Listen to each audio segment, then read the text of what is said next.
Back post. Mapagpalang araw mga kasawlo. Kumusta po kayo? Kumusta po ang lahat? So ayan po, nawala tayong paninda today. Pero may i-share pa rin po tayong recipe natin. Tatawagin natin tong yung title niya. Imitating KFC Famous Bowl. Ha? Ayan, sasangkapin po muna natin yung ating bite size na chicken breast. Hiniwa ko po yan into bite size. Tapos sangkapan natin siya. Oops. Salt. Tapos maglagay tayo ng ginisa mix. Tsaka magic. Simple lang po to. Tapos maglagay tayo ng paminta. Spanish paprika. Dagdagan natin to kasi ano to? Nakakapagpalasa talaga. Tapos maglalagay din tayo ng garlic powder. Tapos imekos-mekos lang po natin yan.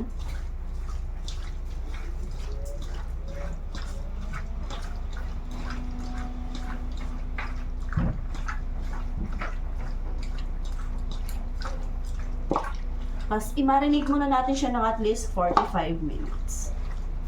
At habang nagmamarinate po tayo ay ayan, magpakulo po muna tayo ng gagawin nating mashed potato. Bale, naghiwa lang po pala ako, nagbalat at naghiwa lang po ako ng patatas, tapos palalambutin lang po natin yan. Babalikan ko po kayo mamayang sasangkapan natin. Habang nakamarinate po pala or pinapalasahan pa natin yung ating chicken. Karan! Ayan, habang pinapabukalan pa po natin to or pinapalambot pa natin yung ating potatoes, gagawa na tayo ng gravy. Yan, maglagay muna tayo ng maraming butter. Mga 3 to 4 tablespoon ng butter. Mas gusto ko po yung ma-buttery sa ating tawag dito, gravy. Yan, habang pinapatunaw natin siya, maglagay na tayo ng isang spoonful ng harina. Dagdagan ko pa po ng konti. Tapos, ano lang natin yan. Lasawin. Lasawin.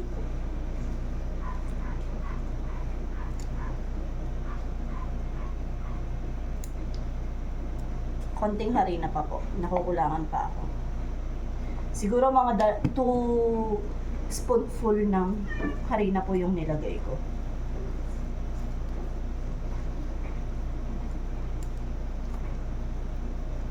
Yan. Tapos maglagay tayo ng dahan-dahan na tubig. Yung pangmalakasang, yung pangmayaman na baso po natin yung gagamitin natin.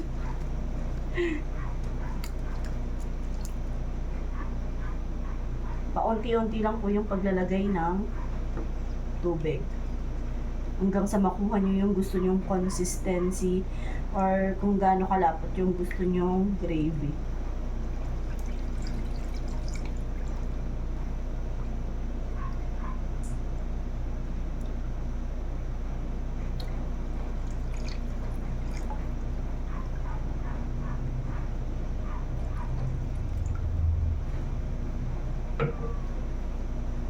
Ayan, magsangkap na tayo. Sangkapan natin siya ng asin. Tapos maglagay tayo ng chicken cubes. Yung isang buo po. Chicken cubes po yung nilagay ko. Tapos maglagay tayo ng ginisa. Kunting toyo lang. Gusto ko po dito yung maputla na gravy. Yan, ganyan. Huwag niyo po siyang tigilan sa paghalo para hindi magbubuo yung sa ilalim niya. At para hindi madulok yung sa ilalim niya. Madulok! Eh, maglalagay tayo ng 2 sachet ng paminta. Masarap po yung madaming paminta. Kita niyo po, nalalasahan niyo sa KFC, napaka-pamintary or napaka-peppery po ng kanilang gravy. Maglalagay din po tayo ng garlic powder ulit. Ayan. Mas masarap yung madaming garlic powder. Mas maglagay din tayo ng konting sugar, pampabalance ng lasa. Huwag niyo pong damihan ha, baka maging bukayo yung ano nyo. Yung gravy. Tapos ayan, papalaputin lang po natin yan. Tapos tikman nyo, kayo na lang po mag-adjust kung ano yung kulang at kung sakto na. Pag ganyan na po yung consistency ng ating gravy, okay na yan. Kasi habang lumalamig pa po yan, lalapot pa po yan ng lalapot.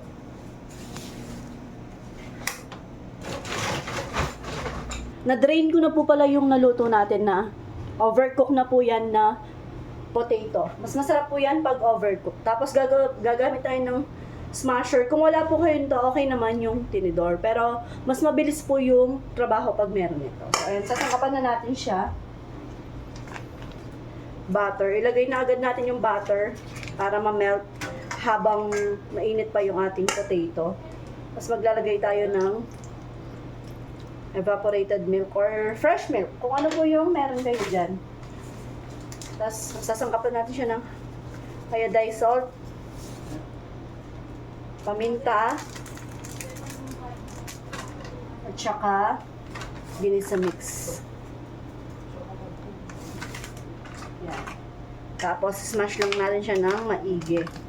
Mas maganda po kung overcook yung inyong patatas para mabilis siyang ma-smash at saka mas masarap po siya. Very creamy and very tawag dito, hindi siya buo-buo.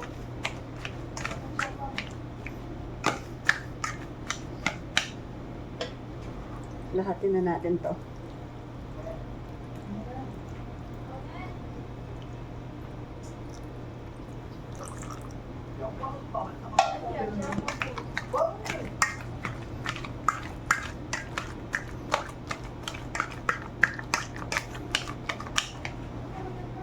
Naglagay po pala ako ng isang malaking itlog dito sa ating marinated na chicken. Tapos ito po, cornstarch lang at saka regular na harina para malito. O ayan po, ganyan lang po. Kung paano tayo magprito. Nakapainit na po pala yung mantika natin. Para prito-prito na lang.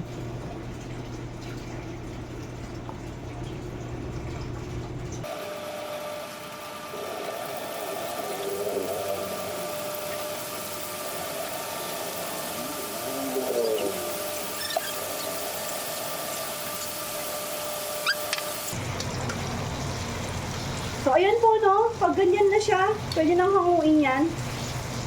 Maganda yan na yung kulay niya.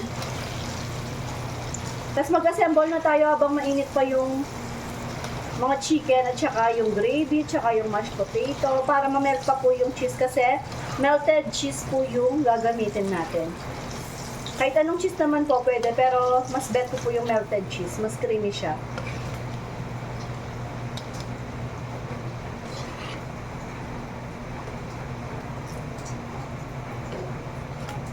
Yan.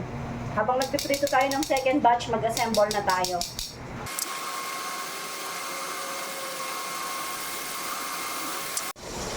Tara, mag-assemble na po tayo. Babaunin po to ni ate. Magbabaon daw siya.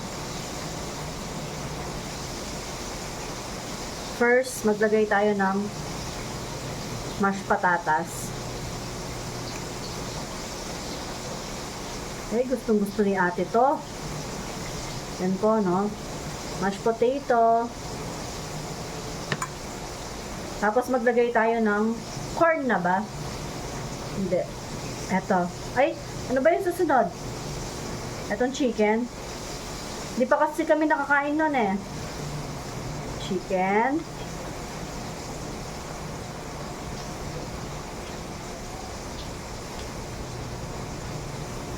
Tapos etong gravy.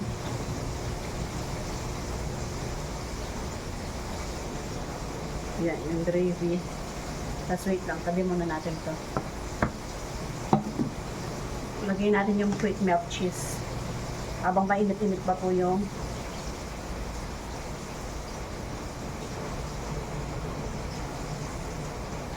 para mag-melt pa siya. Ang bilis talagang malusaw ng ano, no? Melted cheese. Tapos maglagay tayo ng corn sa ibabaw.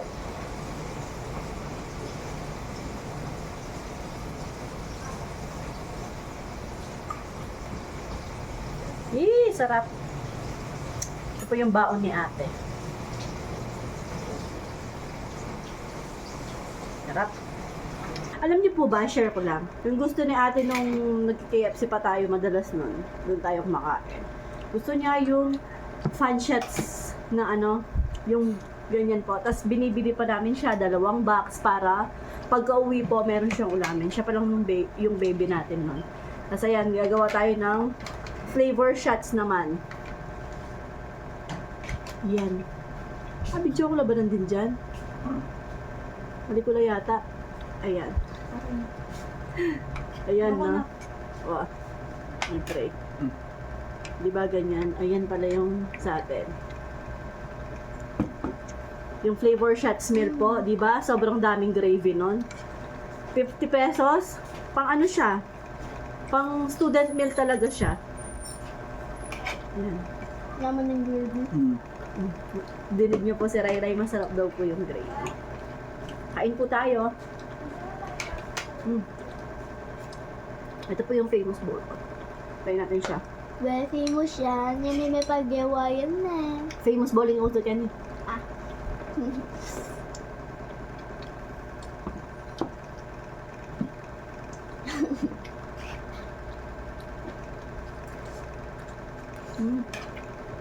Alam gagagang tayo mo tawas. Sobrang init po kasi sa loob. Ito yung pa-aircon.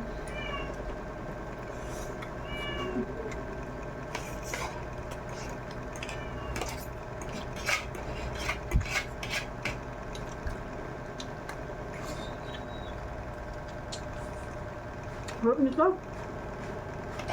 The best. Imbakal mo mo kang ate!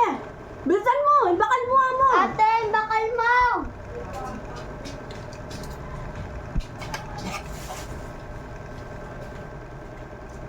Yung baon po niya.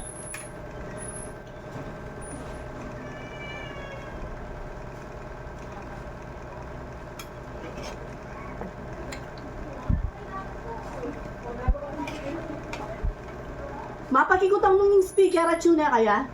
Speaker.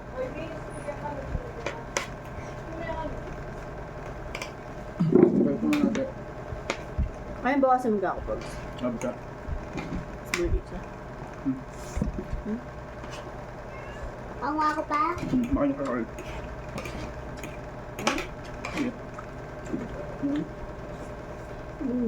So, and po na mga kasawlo, at dito ko na po tatapusin ng ating video. Enjoy ko lang po itong pagkain natin ng ating famous bowl. God bless us all po. Bye!